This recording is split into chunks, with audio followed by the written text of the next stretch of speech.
Welcome back to the MailIn Podcast. I'm your host, Brett Merriman. To the right of me, the lovely, the laughing Sally deFries. What's up, Sal? I'm sorry. Every time we come in here and we record and I know that I'm being filmed, I try to think about what I look like on camera. Mm-hmm. And I think that I'm doing myself a disservice by sitting back. Okay. Because it's giving me a double chin. So I decided if I sit up and put my shoulders back, now Randy's like, you already adjusted the mic and the camera. Mm-hmm. I'm hoping this leads to less of a double chin. Randy, thoughts? He's giving a thumbs Double up. thumbs up. What are the rules, like the celebrity picture rules, like the tongue on your top of your mouth, right? The pressing up against your teeth. That'll get rid of a double chin. Really? Yeah. Excuse me, Randy? It's called mewing. Mewing? Yes, it's supposed to strengthen the jaw. We learned that on Retail Therapy. Go check it out on Sunday Scary's feed. Oh, nice. I've never known that. Yeah. Oh, yeah. There's like a bunch of rules for how to make your pictures look better. Well, there was the thing probably 10 or 15 years ago where all the stars would hunch over to make their collarbones look good. Because But collarbones used to be almost an accessory, right? But then you just looked like a hunchback. So I think it's better to actually you go up, back, down with your shoulders. Here we are. Kind of stick your chest out. It's hard to talk with your tongue on the. Well, it's hard to talk. It's more for a photo, like a step and repeat kind of photo. Yeah. Yeah. Well, I haven't done one of those in a minute. Might have to get a Wash Media step and repeat. For what? I don't know. An event. Keep an eye out on that front. Anyway, we are the MailIn Podcast. We answer your questions. One thing we wanted to do before we get into questions. Randy has a weekend coming up. This is part of our banter. This is I think this is a good, somebody would write in for the mail-in with this. So give us your scenario, Randy. So let me lay it out real quick and then Randy can respond. So Randy has a bachelor party this weekend. The bachelor party is in his hometown of Austin, Texas. Randy is taking 2 days off of work to attend said bachelor party, which I love. Randy. Yeah. I don't see what the problem with this is. If I was traveling to a different city, everyone's coming in Thursday morning, Thursday afternoon, I would still be taking it off to just go travel. Mm-hmm. Instead, I'm taking it off to go pick them all up from the airport and start hanging out with them. I love the move. I've never heard it. You know what? I guess the problem is I've never lived in a place that has bachelor parties at it. I'd probably do the same thing. Yeah. What are you guys doing? Going to Perry's tomorrow. For Pork Chop Friday? Oh, no, you're doing Thursday. Pork Chop Thursday. They have an Airbnb kind of off of E6, so we'll probably just end up at E6 that night. You're staying at your apartment, though. I am staying at my apartment, but I have, since I'm not paying for the Airbnb because I'm not going to be staying and paying for the bed, but I will pay for all the food and alcohol at the Airbnb. Yeah. I'll probably be hanging out. That's because you're a stand-up guy. I like that, Randy. So what is just Perry's? What else do you got? I think we're going to do Butler Pitch and Putt Friday during the day. Nice. Go get Terry Black's, walk over there after that. Wow, you're going Perry's Thursday night, Terry Black's Friday afternoon. Heavy meat. And holy meat. Yeah. They were, it's a bunch of good Indiana boys. Oh, corn-fed. Oh, yeah. Then we were talking about maybe doing Matt's Friday night, but I might try to pivot that to Saturday night. Okay. Yeah, maybe keep closing Friday night a little lighter. Yeah. So everything, it will pretty much just be drinking at the Airbnb. There's there were 3 TVs so that we can watch March Madness, but a bunch of Purdue boys, so we're not going to be really watching. Yeah, you're not going to be really. Yeah, they did the thing, right? Yeah, they did. Which, like I said, it's better that they did it then than in the middle of the bachelor party. Yeah, that would have been. We've had plenty enough spring breaks ruined by Purdue in March. So that's tough. I like this move. I think I've actually attended several bachelorette parties in Austin. Mm-hmm. And some of them, I think you can kind of tailor it to how you are. If it's your best friend, you can go the full throttle like you were going to be in a different city. If it's someone you're not as close to. You're in the bachelor party, but not the wedding kind of close? Yeah. I think you can be like, could only get PTO Friday, so I'll be working Thursday. I'll meet y'all out. Then you don't have to like do the Thursday activities. So you can kind of tailor it to how you want. The one thing that Randy's doing that I like is putting his foot down and being like, I'm sleeping in my own bed. Oh yeah, absolutely. Because I have, unfortunately, of the 3 bachelorette parties I've attended in Austin, 2 of them I paid to sleep somewhere and it was on an air mattress. Oh my gosh. And I was furious because I'm like, why am I paying to stay here? They're like, it's the camaraderie of the house. I'm like, I could have left at 11 in an Uber. No one would have had a fucking clue. Right. See you in the morning. And slept in my own bed and then come back for breakfast. Oh gosh. Yeah, no, I would do the same move as Randy. But mostly just because I'm old. And I mean, at the time, even then I was like, I want to be in my own bed. I get that. Usually on a bachelorette party, especially an Airbnb situation or a hotel, you're sharing a bed with somebody. Yeah. Which is not something I like to do. Ideally except for not. with Will. Yeah. But you know, like, I mean, we also sleep in a king bed. Like I have plenty of room. Space. Yes. Yeah. Sharing a queen bed with somebody, you're like all night, even if it's like one of your girlfriends, you're just like, I'm so worried I'm gonna like roll over and touch them. It's a little tight. Or like wake them up or I'm breathing too loud or whatever. So I just have like sleep anxiety. And that's all I think about.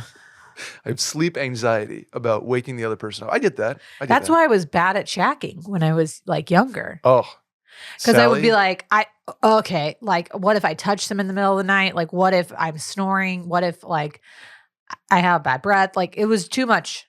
I was like, you know what? It's better if I just go home. The guy's or you like, should go home. Don't be in my bed. Yeah, the guy's like, damn, she hates me. And you're like, nope, just sleep anxiety. Like, I don't want you near me.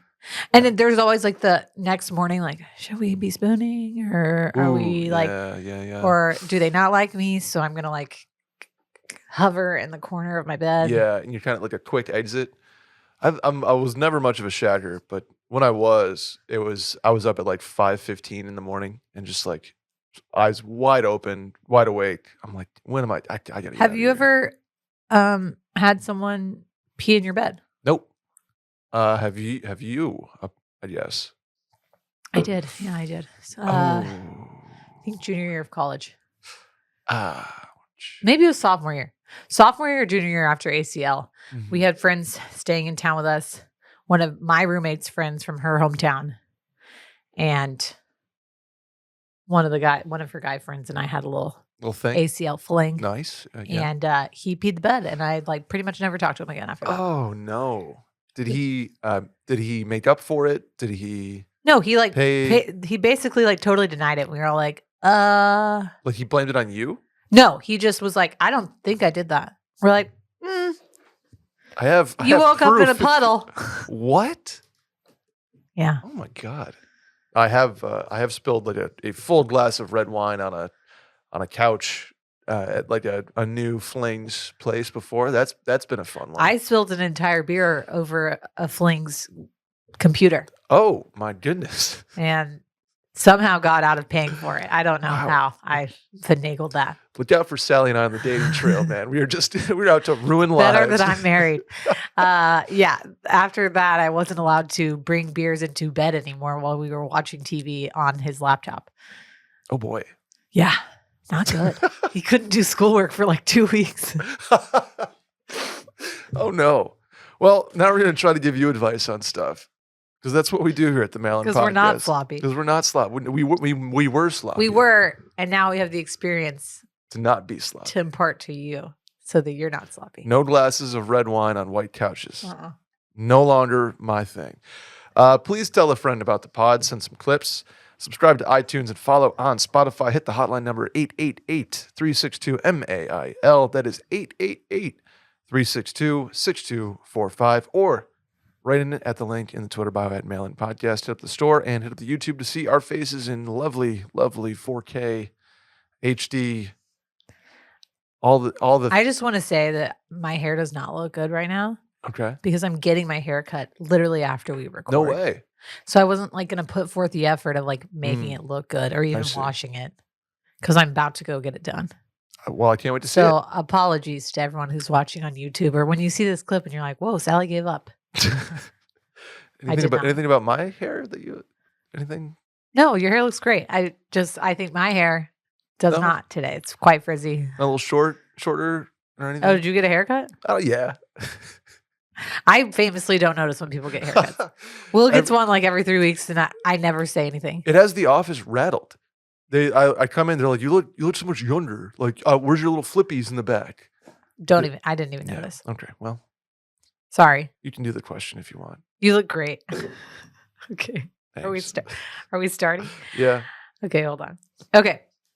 Brett and Sally. I have 3 girlfriends, coming in town to visit me in my new city next month. 2 people will be sleeping on my queen bed, 1 on an air mattress, and 1 on the big couch. Should I offer to take the couch as the host? My boyfriend will be out of town. Also, do you have any general hosting tips for friends staying with you? No, you don't need to take the couch. It's your apartment. Oh, but I do think you need to sleep with somebody. Well, yeah, in Yeah. your bed. Okay. Yeah. Yeah. But you're not you sleep in your bed, right? Like, I'll say that I have 2 paths here. For whatever reason, this is like the chivalry kind of thing. If you have 1 bed and a big couch like I do, and you have a couple coming into town, I will give the couple my bed and I will go on the couch. sure. But 4 guys or whatever, I'm staying in my bed. You can hop in with me, but I'm Right. keeping the bed. Yeah. So this question actually reminded me of several situations I had when we were visiting my girlfriend Kelly. Shouts to Kelly. Big shouts to Kelly. Kelly's an amazing host, and she hosted us when she lived in Fort Worth, and we went to a TCU game. It was right after college, and then she hosted us when she lived in New York. Okay. She hosted us when she lived in Chicago. She's been all over. Wow, the place. she's host That- extraordinaire. Yeah, exactly. And Kelly is one of those people that you walk into her house or apartment and you're like, this looks like we're in a Nora Ephron movie. Like HGTV. It's everything, it just looks perfectly lived in. It's nice. You're she put forth the effort. It's cozy but contemporary at the same time. Something Kelly does that she's an amazing host. Mhm. She's known for it within our friend group. I don't think you need to go this far, but some little nice touches Kelly does. So the last time we went and visited her was right before they left Chicago, her and her husband. And her husband, we all went and stayed with her, and her husband was either out of town that weekend. I think he was out of town. I think he was in Green Bay for a Packers game. And we were all in Chicago. It was one of the weekends before Christmas, and we did a bunch of Christmassy shit. things. And there were 8 of us. So 4 girls stayed in a hotel room across the street. Okay. And then 4 of us stayed in her apartment with her. She slept in her bed with one of my friends. Mhm. One friend slept on the couch. I slept on an air mattress. Okay. Kelly is so cute. Okay, a couple things you can do to just be a good host. First of all, have, obviously goes without saying, a clean living space. Have to clean. Got it clean. You gotta tidy. You got it. Mhm. Even if you're shoving stuff into cabinets no one's going to see, but don't have, a mess, especially if you live with a guy. Sorry. Shaving Yeah, stuff, beard clean your stuff. bathroom. Number one. Gotta have a clean bathroom. Have new or lightly used bath products, etc. Don't be people are having to squeeze the last of the Dove out, while they're showering. Yeah. But clean towels. What Kelly would do, and I think this is a great idea, especially if you know where everyone's going to sleep, is on the bed or on their air mattress or couch, have a clean towel, washcloth, whatever their little toiletries are going to be little for the kit weekend, for so each that they person. know what their stuff is. And then of course Kelly goes above and beyond and There's a little chocolate. gets a little yeah. Elle decor. Oh, jeez. So you have a little magazine to read. I think when we went to Chicago, she got us all little silk eye masks. Wow. that we wore. Yeah. We you know what? We need to interview Kelly on the podcast. Yeah.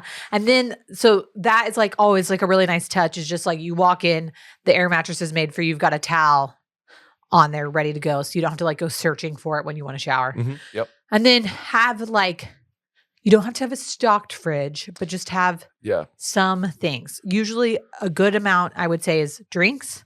So Mhm. some beers or, champagne for mimosas in the morning, whatever people like to drink.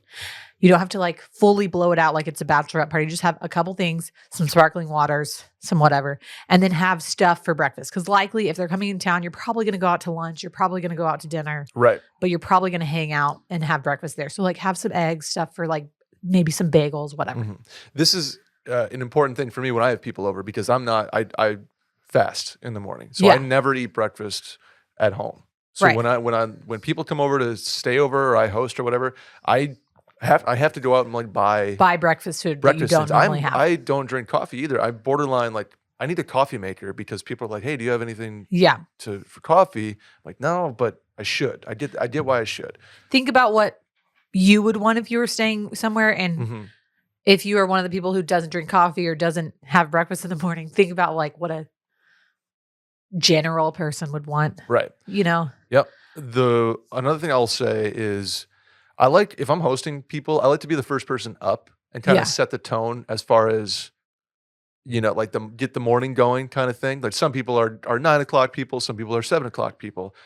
If I know kind of what we're working with, I try to be the first person up and sort of like kind of making noise, kind of like kind of saying we're gonna get up at this time. Like I'm setting the schedule and we can go from there. And people can sleep in, but you don't want to have people be waiting on you. As Correct. the one Yeah, hosting. that's a good way to put I it. think it's a good rule of thumb too, that if you are meeting a significant other's parents Ooh.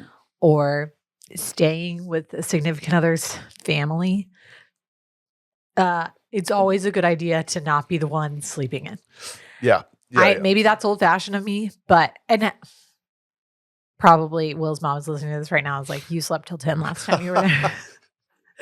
Now, Yeah, but you gave her a grandkid, so you're good. Yeah. You're now we're comfortable, yeah. we're married, whatever. But like, especially in the beginning, it's like, come with a gift, Yes. like bottle of wine. a bottle of wine, a blanket, whatever, and be up somewhat early. You don't have to be the first person up, but don't be getting up at 11. You got to look like, if you're staying there for the holidays, and I know we're a long way off in March, but like come Thanksgiving, if you're staying at someone's house, be up at 9, offering to help. Yep. Yeah, I did that recently. I messed up we went out the night before and didn't set an alarm because I was like, oh, I usually wake up between 8 and 8:30 on a weekend anyway. Like no problem to roll over 10:19. And you're like, oh my God. Because then the other thing that you run the risk of is like you walk downstairs, the whole family is awake. like and you're ready, like rearing to go. You have like a bedhead and you're like, Yeah. I'm hungover. Everybody's like already dressed, ready.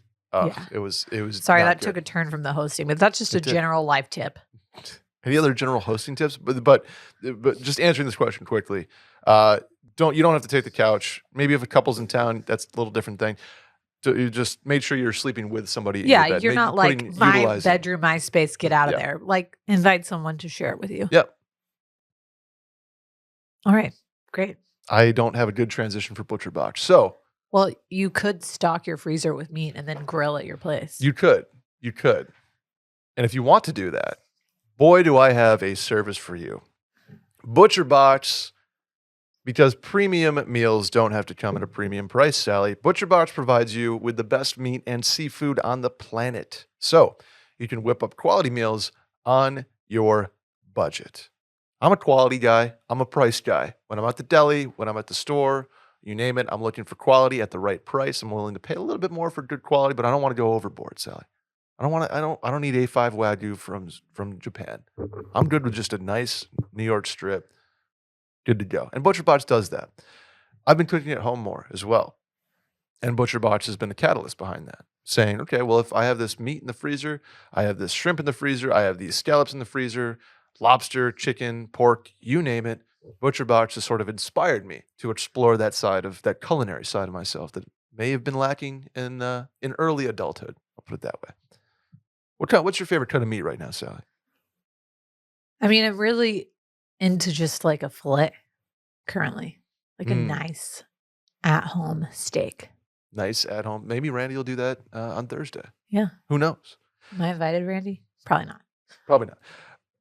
Easily find high quality meat and seafood you can trust. It's 100% grass-fed beef, free-range organic chicken, pork raised, crate-free, and wild-caught seafood. And again, humanely raised, No antibiotics or added hormones. It's delivered right to your doorstep with free shipping always and curated to customized botch plans. So you can choose one of theirs and they load you up with the right stuff, or you can totally customize your botch.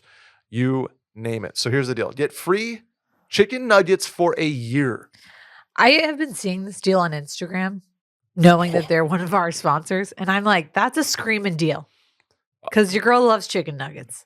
Let me make this clear, and they're folks. good ones. They're not like shitty, like frozen store-bought. I mean, they're like quality chicken. They're so good. We are going free chicken nuggets for a year and 10% off your first box. Just to throw in a little, hey, how's your mother on top of that? Free chicken nuggets for a year plus 10% off your first box when you Hot sign tip, up today. make the chicken nuggets in the air fryer. Have done it. They're delicious. Bada bang, bada boom. That's why you're my co-host, Sally. That's a 22-ounce bag of gluten-free chicken nuggets in every order for a year when you sign up at butcherbox.com/mailin and use code MAILIN. Claim this deal at butcherbox.com/mailin and use code MAILIN. It's a screaming deal. Yeah. Holy cow. I got a strip club debate for you, Sally. Here we go. Here we go. The strip club debate of 2023. My husband of 3 months started a new job last year during his team's annual holiday party this January.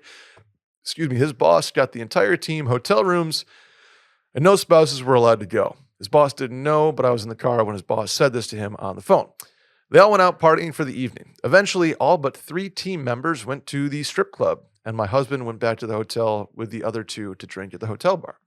I was so grateful because since we have been together, I've always shared with him that I'm not comfortable with strippers and strip clubs. It's a major boundary for me. And in the beginning, he's always said he agreed and said he thinks they're dumb and hasn't been to a strip club outside of bachelor parties since his early 20s. He's 39 now. My husband has shared that all the women in his company are comfortable with it. Some even go with their husbands. So why am I not okay?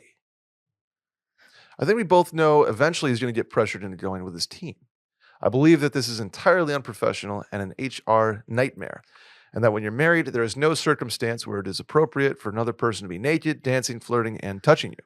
Yes, our society says it's fine because these establishments exist and the women have no interest except for money, but it's not the women, it's the men needing and wanting this attention and sexual tension from someone else.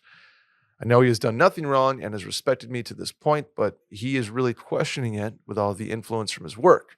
Am I really wrong in asking him to respect our relationship in this way? Todd, we're making a lot of inferences here. Okay. I'm going to go ahead and say, if this is this girl's boundary in her relationship, then he needs to respect that. Yeah. And if I set a boundary in my relationship and my partner does not or crosses that boundary, we are going to run into problems. I personally wouldn't care. I'm not trying to be like, oh, I'm a cool girl. I don't care. I have been to strip clubs myself.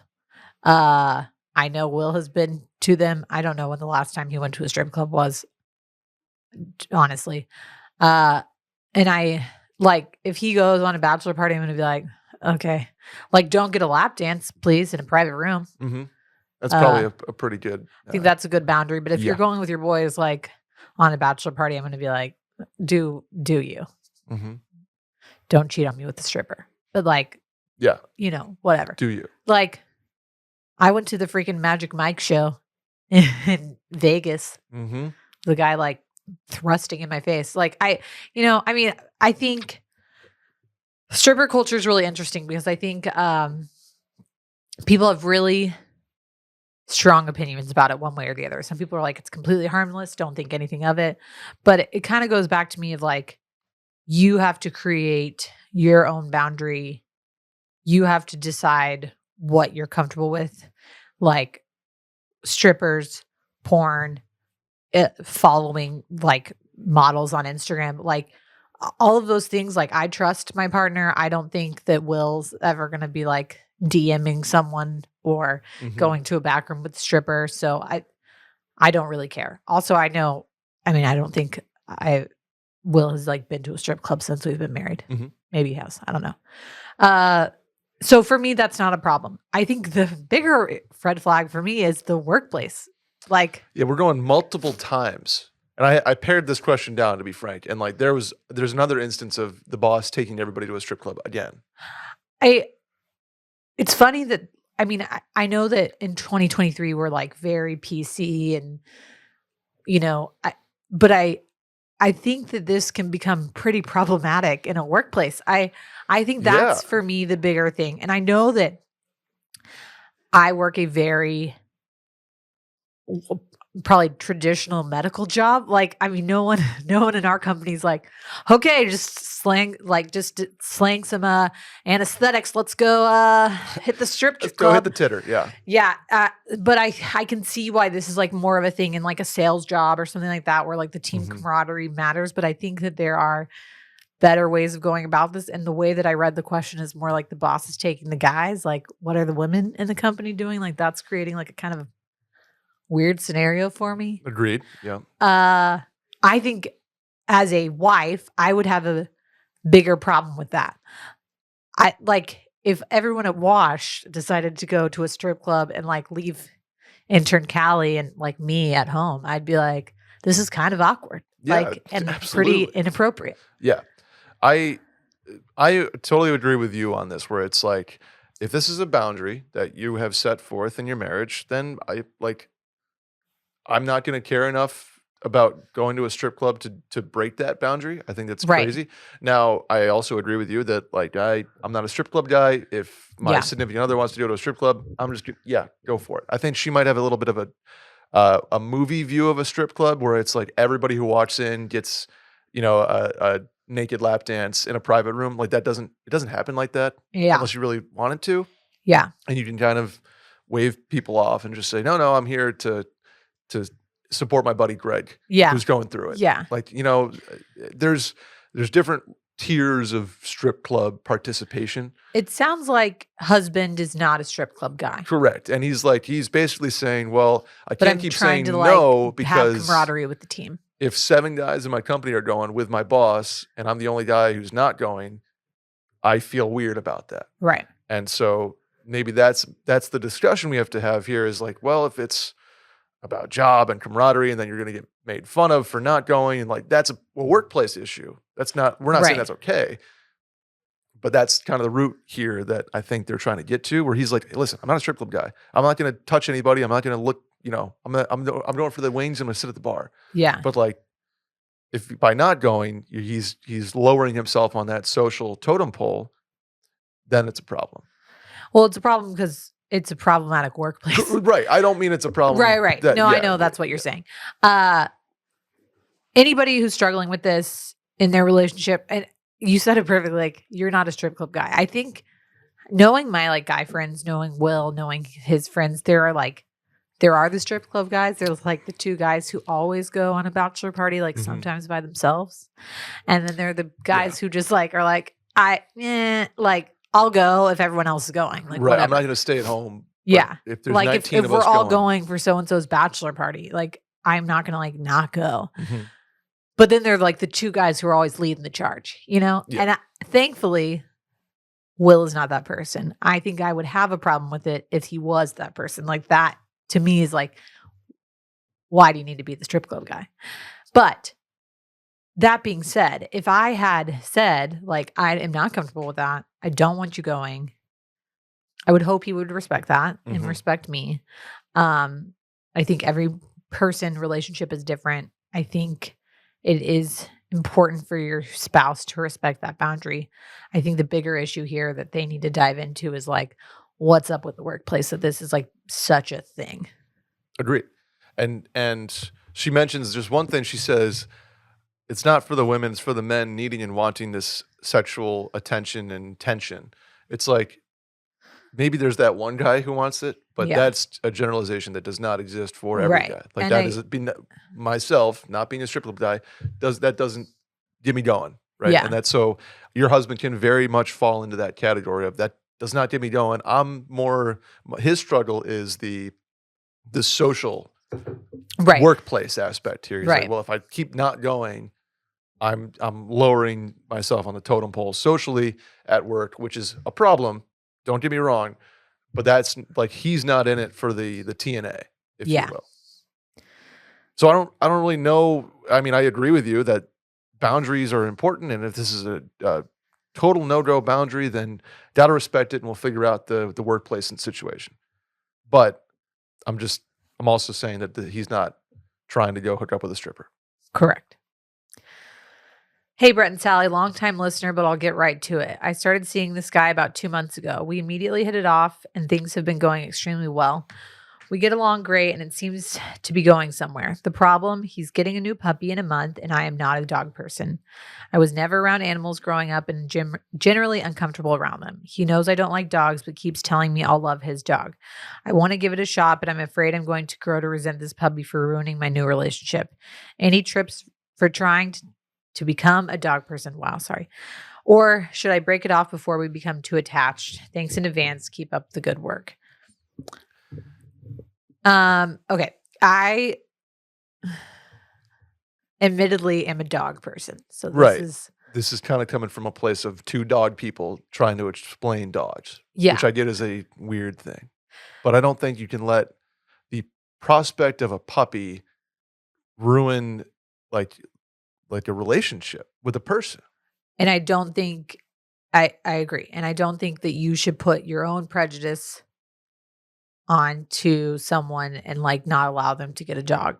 Correct. Especially when you don't live with them. Dogs are different than children. If she was saying, I started dating a guy, I do not want children, never do, and he's super into it, that's a whole different situation for me. That's like you have very fundamental differences, time to go. Cut your losses before it gets too far. Correct. Coming from a person who's an animal person, I think it's a little bit easier to like be around animals and make of it what you want. You know, like if you don't want to deal with the dog, don't deal with the dog. The dog can be put, outside. The dog can be in a separate room. Like there's generally ways all the responsibilities can fall on him. I mean, you can make that pretty clear. But like, I don't really feel comfortable around dogs. I'm going to let you, this dog is your thing, but I'm not signing up to take it out in the morning. I'm not watching it while you're gone. That's fine. Like I don't want to go to patio bars with you and the dog. Like you can kind of set boundaries there if you're really not a dog person, but I don't think you can break up with somebody because they got a dog. Yeah. Unless you're really you're absolutely welcome to do that. Right. I just don't know that that's a good idea. Yeah. That being said, I also think people who are not super dog people or pet people in general, it's different when it's your pet or a pet that you're close to. You know what I'm saying? Yeah, absolutely. I think you can not be into dogs and like end up loving someone's dog, like your significant other's dog. Yeah. Case in point, one of my girlfriends, a cat person, has a cat. Started dating a guy, he has a dog, and like never really thought she'd be into dogs, and she loves his dog. But like probably, and like would maybe get a dog with him, but like not super into petting other people's dogs, not into it. Yeah. That's fine. Totally. I think when it's yours, especially if you've never been an animal person, puppy's going to be a lot. But you, as the non-owner, can be as active as you want. So you can cuddle the puppy, and then you can be like, okay, cool. Not bringing it out in the middle of the night at 4 a.m. when it's whining. Nope. Not your Not thing. spending the night here when it's crying because it's in a crate. It's like being an aunt. You're like, I'm going to be there for the fun parts. And then I don't have to deal with like disciplining the child or feeding it or dealing with it at all. Yeah. At the end of the day, you walk out the door. Not yours. You don't have to pay for it. So I think be an ant is what we're saying. Yeah. Yeah. That's well done, Sally. But I think if you have something good going with this guy, don't break it off because you're like, what if this dog ruins it? Correct. If he gets the dog and it does ruin it, then break it off. Yeah, but don't preemptively like be like, well, it's getting a dog, bye. Yeah. Yeah. Because like, unfortunately, this person's probably in the minority of people who don't like dogs, Mhm. 'Aren't. aren't used to dogs, etc. And so she's gonna run into this in the future, probably. I agree. Yeah, you can't just right. You're it's like- severely limiting It's like your a dating dog. pool. It's not like he's like, I I'm want getting I want a snake. a snake. I'm getting a pet peacock. Getting a potbelly pig. Like all of those things are like, okay. Like, okay. But like a dog is like man's best friend. People are Yeah. gonna have dogs. They're very domesticated animals. That like Hu- most people have a hugely. dog. Yeah. Not most people. I don't even know what the percentage is. I wonder what the actual percentage of dog owners is. Percentage of people that own dogs. But households owning dogs, 38.4%. Oh, okay. That was lower than I thought. But I would assume that over 50% of people are like dog friendly. Yeah. Maybe they don't own one, like myself. I would fall into the not owning a dog yet, but liking person. dogs. Randy, Yeah. not a dog owner, dog fan. Oh, he does live with a dog. Okay. Semi-dog owner. He's a dog uncle. Dogs are tight. Dogs are great. I mean, Rosie wakes up every morning at 5 a.m. like licking her crotch, giving herself a bath, but like she's still pretty tight, you know? Pretty tight. Heard there's a lot of problems at the complex with a goose, perhaps. Maybe feeding that goose. Maybe my neighbor wrote this because she clearly hates Rosie. Although my neighbor is like 78. I don't know. Well, you know what you could do if you break up with your boyfriend and because he's getting a dog potentially, and you just want to get away. Boy, do I have a language learning software for you, Sally. Wow. Okay. For most of us, learning a second language in high school or college wasn't exactly a high point in our academic careers. 4 years of French, not a whole lot retained there, Sally. You're a Spanish girl, right? See. Si. Oui, oui. Now, thanks to Babbel, the language learning app that sold more than 10 million subscriptions, there's an addictively fun and easy way to learn a new language. Whether you'll be traveling abroad, connecting in a deeper way with your family, or if you just have some free time, Babbel teaches bite-sized language lessons that you'll actually use in the real world. I want to go to Sweden, famously, for midsummer, and I want to learn Swedish in order to do it. And that's why I'm currently using Babbel. It's fun. It's easy. It's quick. It's on my time. And I find myself learning new things every day. How about that? 15-minute lessons make it the perfect way to learn a language on the go. Their teaching method has been scientifically proven to be effective, and you can choose from 14 different languages, including Spanish, French, Italian, and German. Plus, Babbel's speech recognition technology helps you to improve your pronunciation and accent. There's so many ways to learn Babbel.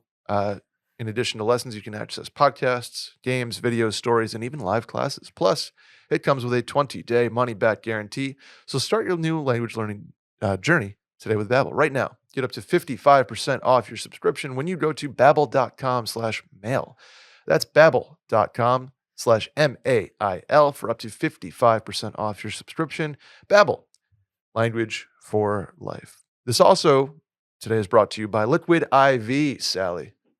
Big fan of Liquid IV. Huge fan. Sally's in the OR. She talks about it every week. Mhm. She doesn't have a lot of time to hydrate. So you need something that hydrates you twice as fast as water alone, and that's what Liquid IV does. Did I get that right? Did I get your anecdote? That's true. Yeah. I don't drink it in the OR because we're It's not a allowed sterile to have, environment. Yeah. But outside of the OR, and then I go back in. Yeah. Right.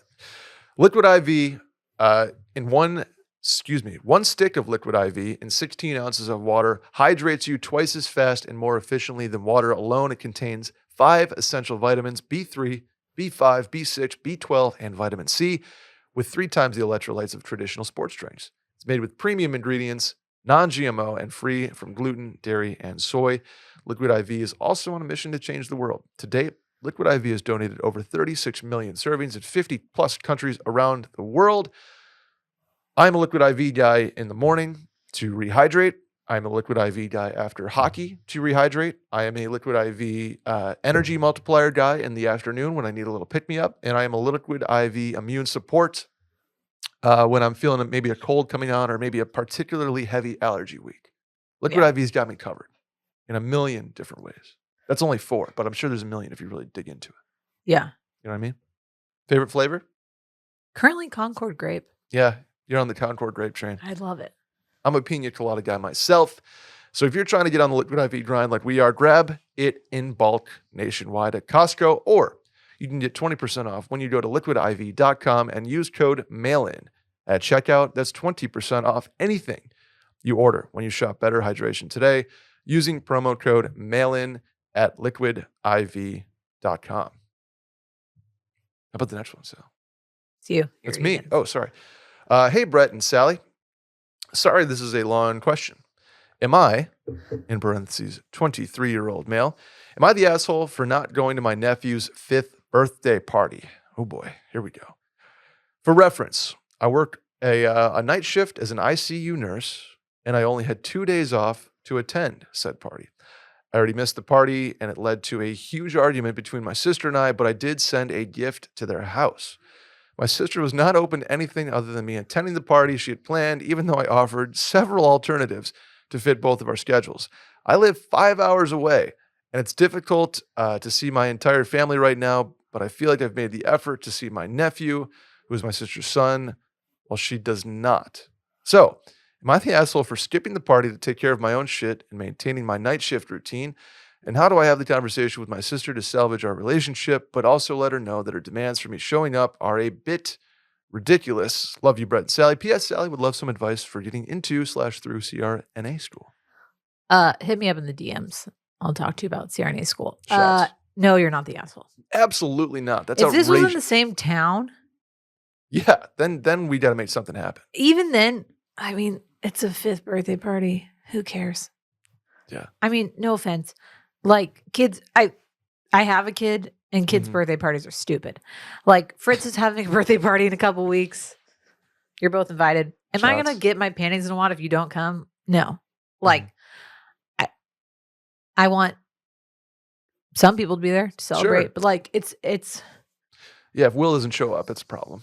well, yeah, I hope he comes.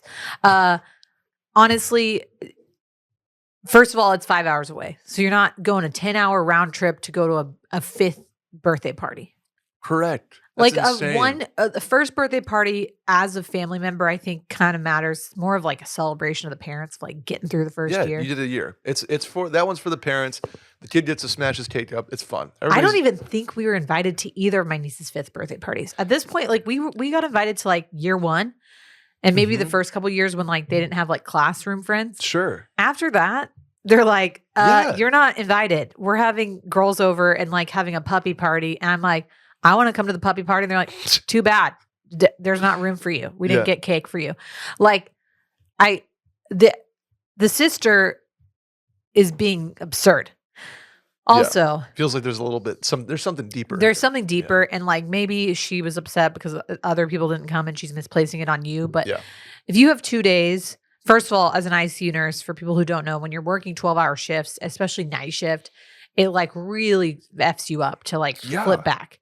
And people do it all the time on night shift, but like, especially if you only have 2 days off, it's not worth flipping back to days to flip back to nights. It's like almost better to sleep during the day, stay up at night, because it's like it just screws up your equilibrium and your, everything so much. But the other thing is, especially for people in the medical field, it's really difficult for people who aren't in the medical field to understand some of the like time constraints that we're under, that we work jobs where you can't just like willy-nilly like take a day off like on very short notice. Like literally when I was an ICU nurse, and still to this day, like I have requested all of my PTO for the rest of 2023. Mhm.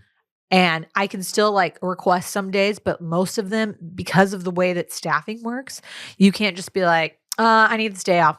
Like No. it's 'cause probably you're- already filled. Yeah. Like for the summer, like if I want a day off, not happening. Mhm. So it's hard for people who don't work that schedule to understand. And I went through a lot of hard, similar situations when I was an ICU nurse that thankfully my parents got, because they're both in the medical field, but it was really hard for my siblings and some of my friends to understand that I couldn't be like, you know what, I'll take the day before off so I can travel in or whatever. Or like, I can't switch what I'm doing 2 weeks ahead of time. Not that was like this guy's thing, but you have to that was really hard for me when I was about his age. Mhm. working in the ICU and thought like I need to be able to do it all. And then I had to realize like that's not the case. And if people can't understand that, like they really aren't like trying to understand me, and I just need to let that go. So no, you're not the asshole. No. You sent the gift, you apologized, but you like it's 5 hours away. You don't even need to apologize. It's just like, I can't go. I have work. I'm an ICU nurse that has 2 days off to make this work. I can't do it. I'm sorry. Here's a gift. I will come down on a weekend when I can and see you guys. No problem. And siblings get into dumb fights about Yeah, stuff like this all the time, absolutely. where like one person holds a grudge for something that's like not important. Yeah. Coming from a big family, I think usually as we have gotten older, the less we involve our parents, the better, because then it's like you went and told mom, like really. But sometimes it's important to say it. Like my mom would be like, "Are you not talking to so and so today?" I'm like, "No, because we are in an argument," and I'm like pissed at her. Mhm. I think if you need to make the case and tell your parents, like, I know that Sarah's really upset, but like that doesn't make sense for me, and I know that it's hard for all of y'all to understand because you don't work in the ICU, but I'm not gonna like change my entire schedule to attend his birthday party. Right. It's a 5th birthday party. He's got She'll friends. get over it. She's your sibling. If she really doesn't, like, Yeah. It's crazy. There's some misplaced, Yeah.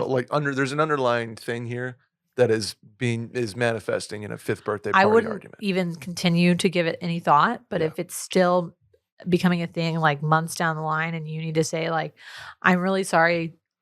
I think you aren't coming from a place where you understand me. Yeah. And here's why I didn't come. I'm sorry to have missed, but it's really important to me to like do well at my job and be, well rested so that I can save people's lives. Like people don't get that. If you are He's 5 also. It's like, come He's on, 5. guys. yeah, it's We'll not go- a we'll make sweet 6. 16. Yeah. It's like it's That was graduation party. He's Yeah. 5.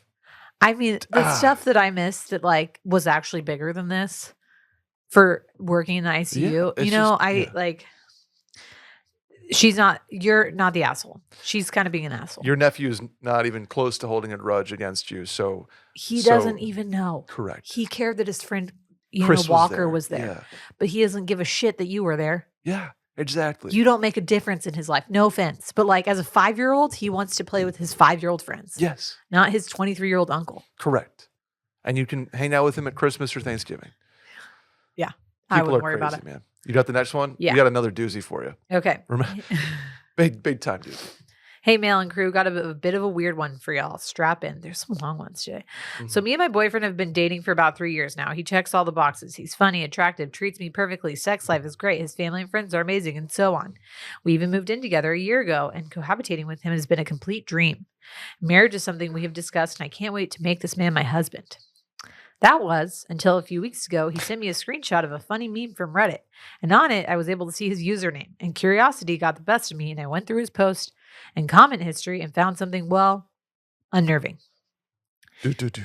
He works from home and uses one of the spare bedrooms as his office/man cave. It has a TV plus his dual monitor computer setup for both working and video gaming. Well, on his Reddit post history, I saw that he has posted photos of his man cave to a subreddit called Goon Caves, wherein he transforms the home office into a goon cave, which is essentially a home theater for watching porn.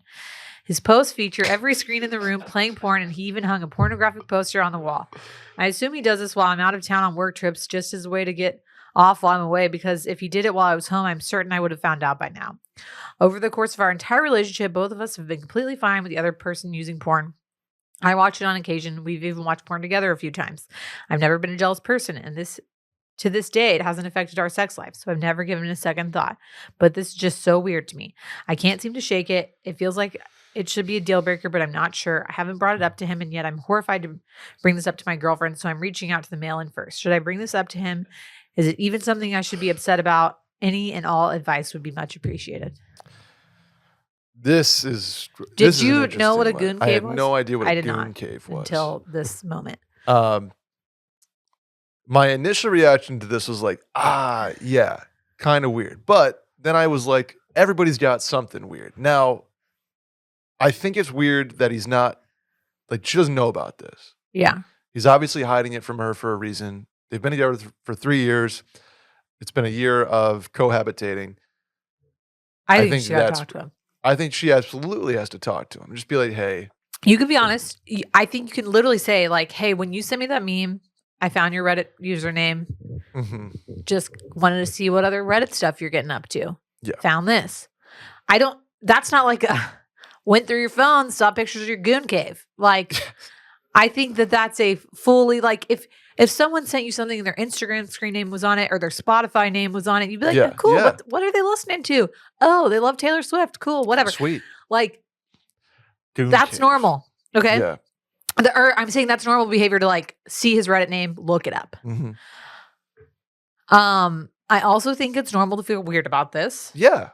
I think that's very normal to feel weird about this. Weirdly, like the most egregious part for me is the porn poster that he hangs up. He hangs up and then takes down. Like what? Like it sounds like they have a very like a sexually open relationship. Like they watch porn together. They're like cool with that stuff. So it's not like this little like. I don't know why that was like what stuck out to me. I'm like, cool, you're watching porn on 2 screens. Who cares? Like, fine. If you want to put porn on like a freaking projector and watch it in your living room while I'm gone, whatever. But like the fact that he owns a poster, puts it up, takes it down, clearly stows it somewhere, is like, okay. I was just like, whatever. I mean, I guess it's probably the same thing as like owning physical like porn, like Playboys or whatever, like, whatever. Playboy. Oh my gosh. But it's a weird thing to like hang it up, take it down. That is to me what feels secretive. Yeah, and like if he knows like what a subreddit goon caves is, like he's looking at other like he's like, oh, nice goon cave, bro. I think it's hard. I don't think it's like not a deal. Like you don't just break up with him immediately because of this, obviously. But you gotta be like, hey man, what's with the goon cave thing? What's the motivation here? Here's the thing. I think as we like progress and as we like become more open about like sexuality and things like that, you don't want to cross the line into shaming someone for someone's sexual preferences. Mm-hmm. Here's a great example. What would you do if you like found out that your significant other was like super into feet? I wouldn't shame them. I'd be like, I'm not. But like, hey, you got your thing, and we were talking about this the other day with some girlfriends. We were just like laughing. We were like, what like would be just the most perplexing for you? And my friend was like, I think that if I came home and found a bunch of feet on my husband's computer, I would just like not know what to do. That's weird. Yeah. But it's like, okay, that's like his kink. I mean, this was a hypothetical situation. I don't know anybody. Right. But again, we don't want to like shame that person. Just because I don't understand it doesn't mean like I'm going to be like, okay, fuck you. Like, don't get off to pictures of feet. Please. You know? Yeah. So because this is like what he wants to do, I think that's fine. For me, it's more of the like secretive nature of it. The hiding is in like, what's the motivation for showing it off? We have all of the shame surrounding sex and like porn and things like that. And if people want to use porn, they should absolutely be able to watch porn. Like, again, going back to the stripper question, this is not something that I get all riled up about. I wonder if the girl that asked the stripper question would like, she's like super anti letting her husband watch porn. Yeah. And I'm not saying like, if you're not into your partner watching porn, that's a conversation between the two of you. This girl clearly doesn't care. They've watched it together. I think for her, it's more of the like, whoa, you have this part of your life that I didn't even know about. Yeah. It's a surprising part of your life that 3 years into a relationship, all of a sudden you find out about, and you're like part of this goon cave community. Right. I think that is absolutely, you've been together 3 years, you've been living together for 1, you think about making this man your husband. Yeah. Absolutely warrants a conversation of like being open, be like, hey, kind of in a roundabout way, I found this. I just kind of want to know like what the motivation is. Obviously, I don't care if you watch porn. It just felt a little weird to me that I didn't know this about your life. You don't have to tell me everything about it. It does feel a little I think where porn crosses the line for me is like at least me personally, it's like something I'm doing or Will's doing, like in the privacy of my own home, by myself, whatever, where you're like part of this community feels a little bit more like, okay, now it feels like our sex life or your sexuality is kind of like being put out there to everyone else. And like, are you like, Mhm. are there any chats going on between That- you and other yeah, people? that's where it's kind of like, is there, does it stop at just showing a picture of the goon cave, or is there Right. like a, Right. is there like an invite to the goon cave? It's, Yeah. Again, you have to come up with your own personal boundaries, but I Yeah. think absolutely having a conversation is warranted. hmm Try to be open. I don't think this is a deal breaker. I think it's more of a, I've known you for 3 years and like, where did this come from? Yeah, it's a part of your life that I had zero clue about. It's like if I Right. knew you were in this club all of a sudden And I had after no 3 idea years, about yeah, it. I'd be like, "What?" Yeah. And I think, especially having a conversation will kind of help you even like decide how you feel about it even more. Cause if he's like, yeah, I really like enjoy watching porn in my goon cave, whatever. Like, and you're like, okay, I can get behind that, but like, I don't love the like exploiting our house, Yeah. etc. Yeah. for That's a Reddit, little weird. you know? Totally. I think worth a conversation, not a deal breaker. You gotta get to the bottom of this one in a And I way. think if But he knew that it like made you uncomfortable, yeah, we'll probably you quit could the like goon have a cave for a conversation, while. be like, hey, could we like, if you want to do that, Yeah. fine. I would Mhm. personally, you rather didn't post it to Reddit. Yeah. If you want to make your own little goon cave while I'm gone, put the poster up, Watch all the porn you want. get the lights going, whatever. Fine. But let's keep it off Reddit. Yeah. Fair. Yeah. I think the next one is yours. It is, but I don't have a transition to our next sponsor. Oh, so. yeah. Okay. Sorry. Have you ever skipped a workout, Sally, because of drinks the night before? Yes. I have too. If you're committed to your healthy routine this year, you need Z-Biotics. We all have busy lives these days, and we can't afford to waste a day stuck on the couch because of a few drinks the night before. Z-Biotics is the answer we've all been looking for. I don't bounce back like I used to, Sally. So that's why I have to make a choice. I can either have a great night or a great next day. That is, until I found Z-Biotics. Z-Biotics is a pre-alcohol probiotic. It's the world's first genetically engineered probiotic. It was invented by PhD scientists to tackle rough mornings after drinking. Here's how it works. When you drink, alcohol gets converted into a toxic byproduct in the gut. I'm going to try it again. Acetaldehyde. I think that's pretty good. Acetaldehyde. Yeah. Nice. It's this byproduct, acetaldehyde, not dehydration, that's to blame for your rough next day. Z-Biotics produces an enzyme to break this byproduct down. It's designed to work like your liver, but in your gut where you need it most. Just remember, drink Z-Biotics before drinking alcohol, drink responsibly when you are drinking that alcohol, and get a good night's sleep to feel your best tomorrow. I tried this for the first time during the Austin barbecue thing I went to. Yeah. All you can drink beers for $10. It's a pretty cool situation. And I had a Z-Biotics. So drinking, one beer an hour or so. That's kind of in that wheelhouse. And woke up the next day feeling like $1 million. That's my personal anecdote. It worked for me. Good. Might work for you too. Give Z-Biotics a try for yourself. Go to zbiotics.com/mail, M-A-I-L, to get 15% off your first order when you use code MAIL at checkout. Z-Biotics is backed with a 100% money-back guarantee. So if you're unsatisfied for any reason, they'll refund your money. No questions asked. Remember, head to zbiotics.com/mail and use code MAIL at checkout for 15% off. Thank you, Z-Biotics, for sponsoring this episode. Last one, Sally. Hey, Brett and Sally. I'm looking for some solo travel tips.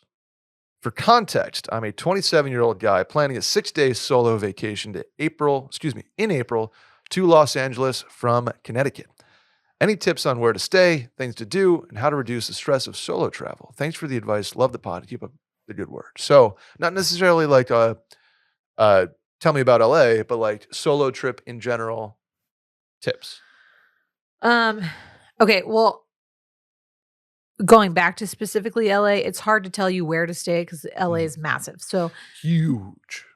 if you want to stay, it just totally depends on the vibe you're looking for. If you Mhm. want to stay near the beach, then you're like looking for the thing about LA is it's huge, and to go 5 miles is going to take an hour, no matter Correct. where you are. So if I'm you, I pick an area like Santa Monica or Venice Beach or Redondo Beach, Huntington Beach. Like pick a beach because that's where, if you're going to LA, you want to do some beachy stuff, and maybe you have one night where you go into the Staples Center and watch a game or something. But go beach town, and I would pick Santa Monica.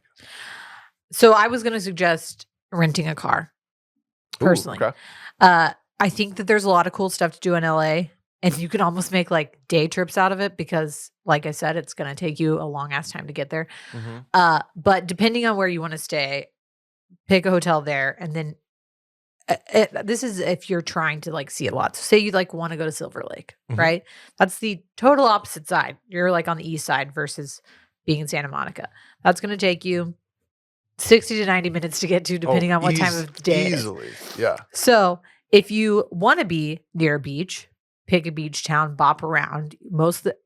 If you stay within a neighborhood in LA, you can walk to a lot of places. But if you're Mhm. trying to do a lot of different things, I think it's worth renting a car and like being like, okay, today I'm gonna go over to like Griffith Observatory or Runyon Canyon or whatever. I'm gonna like hike. You know? Sure. Yeah, yeah. But you're gonna have to like make a thing out of it. You're gonna have to go early. You're gonna do your hike. Then you're gonna be over in Hollywood. You can like bop around Hollywood for a second. Yep. If you don't want to rent a car, that's fine. Just be aware that Ubers are gonna be expensive because getting places is gonna be expensive. Yeah, and take you forever. If you are flying into, if you're staying in Santa Monica, flying into LAX makes the most sense because you're already on that side, on the west side. If Correct. you're staying in Silver Lake or like Las Vegas or whatever, flying into Burbank might make sense because you're already kind of on the east side. I love LA. I think LA is a great city. There's a lot of things to do. As a solo traveler, I think it's really a cool city to like go to really cool restaurants. Mhm. California in general is so mild all the time that like you are going to be able to be outside, except for like right now where it's Yeah, in the weirdly, like monsoon. the last 3 months there has been wildly awesome. but- And if you rent a car, you can always take like a day trip to like Malibu or something like that. That is a really fun like drive up the coast and things like that. I think that is one of the cities where I would absolutely suggest renting a car just because it's very spread out and there's a lot of cool stuff to see. And because you're going to be there for 6 days. If you're going to be there for like 2 days, I'd be like, stick to one area, don't leave. Yeah, and just rock it. Yeah. But because you have the time, Mhm. I would bop around. Yeah, I like that. I think renting a car as a solo traveler in anywhere car, even close to car dependent, is Yeah. a great move because it frees you up, mobilizes you. Like you don't just have to stick somewhere or be dependent on Ubers. Right. Then the other thing I would do is kind of map out where you want to be and try to keep those locations near to each other. So I think like a day trip to Malibu is a great idea. Like take the beautiful drive up the Pacific Coast Highway, Mhm. park, we'll walk around Malibu, like do the Country Mart, do everything, have lunch, hang out there, go to the beach, come home. Sure. Same thing for like going over to Hollywood, Yep. like be in Hollywood, do all that, come back. Just because that's how LA is kind of spread out and like it makes the most sense to do that instead of being like, okay, I'm gonna go to Venice Beach and then I'm gonna like go back to Las Vegas and then I'm gonna like go up to, that's too much. Stay in one place during the day. Number one, because you don't Yep. want to stress yourself out trying to travel everywhere. Mhm. Number two, as a solo traveler, I think LA, New York, any big city at this point, you just need to be like kind of aware of your surroundings. Oh yeah, absolutely. Like I'm talking about safety. So as a traveler, don't be carrying a bunch of shit with you. Like Yeah. keep it small and tight. Keep it tight. Yeah, to your body. And I'm not like being like you're gonna get mugged, wherever you go because it's LA. I don't think that. I'm just saying like if you're alone, the security goes down a lot more than if you're like with a group of people who are surrounding you. So just be on the lookout for what's going on around you. That applies to literally any city, even if you're not traveling. Correct. I wonder if this guy's single. You know, like then you kind of tailor your, like I'm assuming 27-year-old male. He's wanting to like go out and grab some beers at some point. Yeah. Making that assumption. So that's when I say Venice Beach and Manhattan Beach, or excuse me, Venice Beach and Santa Monica is kind of like a hotter spot for that age group. Bungalow, for example, if you're into that kind of thing. Have had a blast there. So maybe make one trip to Bungalow. You got to go visit there once. I think too, weirdly for me, like solo travel is less stressful because you're not depending on anybody else for like plans. If you go somewhere and you're like, oh, I really love it over here today, you can stay. I'm going to just end up having dinner like down the street. You don't have like plans of like, oh shit, now I got to get across town, like meet this person. Your itinerary can be very amendable. Hop on Tinder. Oh, okay. Go on a date. Who cares? How about that? You know, then have a story to tell. Yeah. But for me, it's like you aren't like encumbered by other people. Yeah. Dictating what you do. So you make your checklist of things you want to see. And then if you decide like one day you're like, I'm going to be really lazy today and I'm just going to go like sit on the beach. Yeah. Then I don't have to do anything. Or you're like, I really like want to hang out in this area, then you can do that. I was going to say, with 6 days to work with, maybe build in a day of like, I have nothing on my itinerary. I don't want to go anywhere. I don't want to see this. I'm going to walk to get a coffee. And like, that's the extent of my plans. Yeah. The other thing I was going to say is maybe if you're gone for 6 days, you're going to run up some tabs, I would assume. Maybe one of the meals each day, you're kind of planning on either making your own, or, you know, if you have a hotel room or an Airbnb that's able to do that, like, hey, I'm going to make breakfast today. Save a bunch of money because you go out to breakfast, even solo, it's going to be a $50 tab in LA. If you want to get a nicer spot, but or maybe lunch, like, hey, I'm going to do cold cuts today. Yeah. And just have nice dinners or whatever it might be. I'm going to order pizza tonight, whatever it might be. So I'd say maybe one of the meals each day you plan on doing in a economic fashion. And then always crowdsource. Like I get on Instagram and do like a AMA, but like question box being like, send me your whatever Rex. I know that this is the website I want to build, is like Rex for people of this age in every city in America. It's so just annoying that's LA never been is like done. massive in the same way that like New York is huge, that you're like, there's so many good hole in the wall spots. There's so many good elite restaurants that me spouting off the places I've been to in LA and like is probably not even worth it because somebody's going to be like, don't travel 30 minutes out of your way to go to that place. Yeah, exactly. When there's something equal to or better right there. You know, and LA is almost one of those places. It's like New York, where you probably need a guide to Brooklyn and a guide to the Upper East Side versus like a guide to New York City. Same with LA. Yeah. So have fun. I'm jealous. I make the trip out to LA. My best friend in the world lives in Hermosa Beach. Yeah.